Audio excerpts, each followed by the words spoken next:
Pour La République En Marche, Delphine O. Merci bien.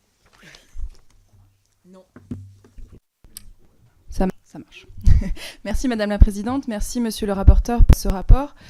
Je me félicite d'autant plus de votre rapport au nom du groupe LAREM qu'il reflète très bien les efforts du gouvernement français pour défendre un cadre financier pluriannuel pour 2021-2027 qui soit à la fois réaliste, prudent et fiable, et que ce rapport met également en avant les priorités de notre gouvernement européen, à savoir la jeunesse européenne, par exemple avec le budget alloué au programme Erasmus+, la recherche et l'innovation, la gestion des frontières extérieures des migrations et de l'asile, ainsi que la défense avec la création d'un fonds de défense doté de 13 milliards d'euros, comme voulu le président de la République.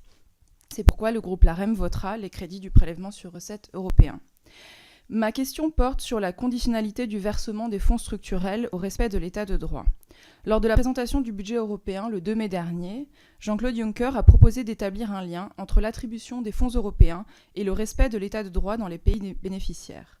Cette décision renvoie à un point de fond et à une question à laquelle les électeurs attendront une réponse en mai prochain. À savoir, comment peut-on justifier que des pays qui ne respectent pas nos valeurs de solidarité, d'égalité et de démocratie continuent d'être les premiers bénéficiaires de ces fonds de cohésion ? Vous le dites d'ailleurs très bien dans votre rapport, je le cite, « L'Union européenne est en effet beaucoup plus qu'un marché unique et un carnet de chèques, c'est d'abord une union de valeurs ». Pour rappel, le rapport de la députée européenne Sargentini préconisant des sanctions contre la Hongrie pour violation de droits a récemment été adopté au Parlement européen. Et un rapport de notre collègue Coralie Dubost et Vincent Bru sur les mêmes questions des violations de l'état de droit en Europe centrale et orientale a été présenté en commission des affaires européennes. Vous précisez que cette proposition de conditionnalité est soutenue par la Belgique, le Luxembourg, le Danemark, la Suède, les Pays-Bas, la France et d'autres pays encore.